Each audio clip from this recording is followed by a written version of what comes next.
Mike Riley, ESPN Boston High Schools here at the TD Garden in Boston as we recap day one of the Eastern Massachusetts boys and girls basketball finals. We'll take you right to Catholic Memorial and Central Catholic, final game of the night. Late in the second quarter, Central Catholic's Tyler Nelson, the first of two three-pointers here, and that gave Central Catholic a 33-28 lead late in the half. But CM's Brandon Twitty, he would have a three-pointer here. That gave them a one-point lead at halftime. Now into the third here. Central Catholic's Nick Cambio up and under, and that made it 49-43. And Tyler Nelson again for Central Catholic, a steal and a layup at the end of the quarter, and that made it a 6-point lead for Central Catholic over Catholic Memorial. Fourth quarter, Julian Smith for CM with a big and one with just over 6 minutes to play, and that made it 61-57. And then the Knights would try to hang around here. Gerard Adams, a jumper, that made it 73-66 with just over a minute to play. But Central Catholic's Tyler Nelson would be fouled with under a minute to go, and he would make both free throws there. And Central Catholic would go on to beat Catholic Memorial 79-66.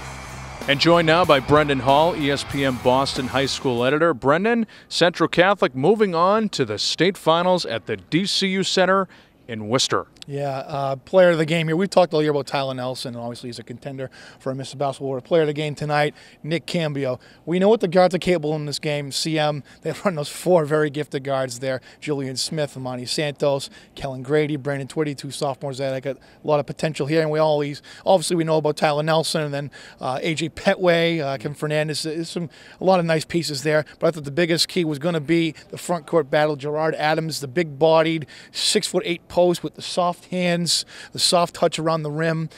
Cambio really came to play. 27 points, 6 rebounds, 11 of 12 on field goals from the floor. That's quite impressive. Obviously, he's got some athletic exploits, and he shows that in bunches.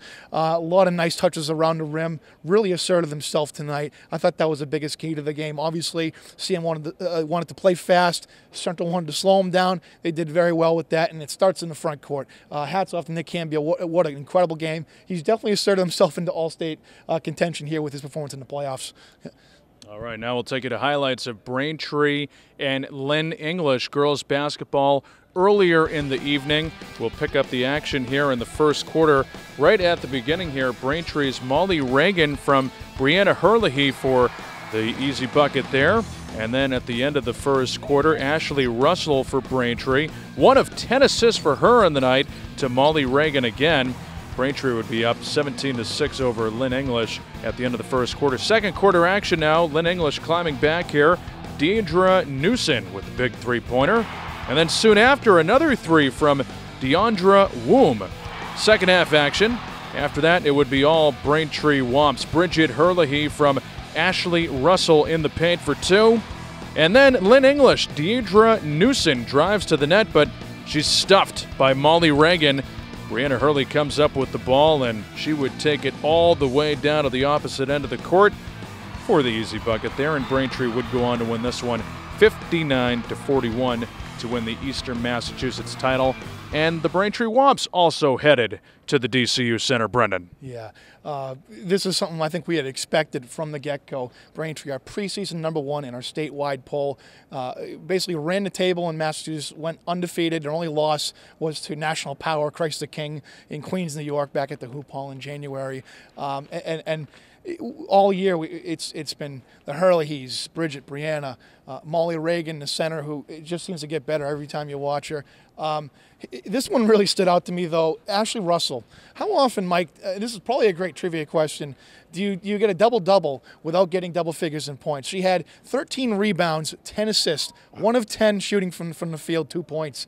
The best point guards, Mike, they take the game over sometimes just by not really shooting the ball well, or in this case, not shooting the ball well, but the best point guards know how to fill the stat sheet in multiple categories, 3, 4, 5. That's what she did here. It's nice to have all those big bodies, but if you can't get somebody to give them some open looks, getting the ball down low, you're kind of stuck in second or third gear, and she kind of puts them in overdrive. You saw what happened in the second half. It's very similar to the Newton North game. They were down 29-8 at one point in the second quarter. They cut it down below 20 before the break, and then they just exploded in the second half to win by 13. That was kind of remarkable. You saw a similar breakout here in the third quarter. Those first few minutes, it came out a lot of energy up and down the floor. It's really fun to watch. I can't wait to see what happens, because I think whichever opponent they play, Westford Academy or Springfield Central, it's going to be a good battle down low. There's a couple nice quality post players in that matchup tomorrow night at the Mass Mutual Center. This was a really fun game to watch. Couple of tough opponents for Braintree coming up Saturday in Worcester. Earlier in the day, there were 2 Division IV games. There was a girls' game, New Mission over Greater New Bedford, 72-62 earlier this afternoon. Yeah, we've talked all year about New Mission's 2 guards there, Deandra Humphreys and Jazz Lara-Quente. They combined for 44 points, and New Mission put up 72. So it just goes to show you how integral they are to what New Mission does, and the game had a fast pace to start. Greater New Bedford took a lead at some point, and then New Mission kind of wore them out in the fourth quarter there to win going away. Corey McCarthy built this program back when they won their first state title a number of years ago, and those stories about that team are legion, okay? They were on the tee for away games. They showed up in pennies with masking tape for numbers on. They've come quite a long way from those years, and so it's good to see them back in the state final. Well, they've earned it. Yeah, they certainly have. Absolutely. Good for them. That's great. The other Division IV game, it was a boys' game. St. Clement over Bishop Conley. 56-44 was the final in that one. Yeah, I mean, you look here and you see, geez, these are really Division IV teams. I mean, St. Clement can go 6'8", 6'6" across. Yeah. Bishop Conley had some big bodies down there. This felt like a man's game for a Division IV game. But I thought the biggest key was the shortest guy out there, Brandon Williams, listed at 5'6". I'd say that's accurate. Sometimes you list guys like that, it's inaccurate. But this is a guy who late in the season last year when he was at Cristo Rey was showing some signs of life here, and then this year again we talk about the distributors getting the guys active. Emmon Joyce is a big piece of what they do in the front court there for St. Clement, and yeah, he got his. But boy, Brandon is a fun player to watch. He gets airborne. He is really fearless going with his right. He is quite a fun player to watch. I can't wait to see him on Friday night at Holy Cross. First time the Garden has had both boys and girls together. Usually the Monday night was girls only. Yeah. They mixed it up co-ed this year. It actually worked out pretty well. Good crowd for the whole day. Fantastic support from all of the schools. I know they were supporting you pretty loudly there, too, signing some autographs after, right, buddy? No, not tonight, but I don't think I want a lot of fans in a certain fan section for my pick. That's okay. That's okay. No worries. But day 2 of the Eastern Mass Finals continues on Tuesday here at TD Garden. 4 good games. Who are we looking at, Brendan? One game I'm really looking forward to is the nightcap Division II Eastern Mass Final. New Mission versus Milton. Milton, kind of the underdog, kind of ran through a Division II South squad that was kind of wide open. New Mission, our preseason, I think number 3 or 4, number 2 on our state poll going into the playoffs.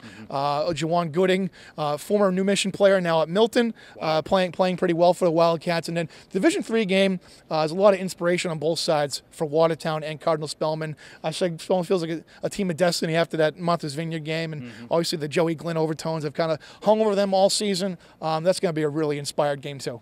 So. All right, very good. Looking forward to a day 2 Eastern Massachusetts Finals. The road to the DCU Center begins right here at the TD Garden in Boston. Brendan Hall, ESPN Boston. Mike Riley, ESPN Boston. Thanks to all the hard-working crew behind the scenes. And we'll see you for day 2 of the Eastern Mass Finals right here, ESPNBoston.com.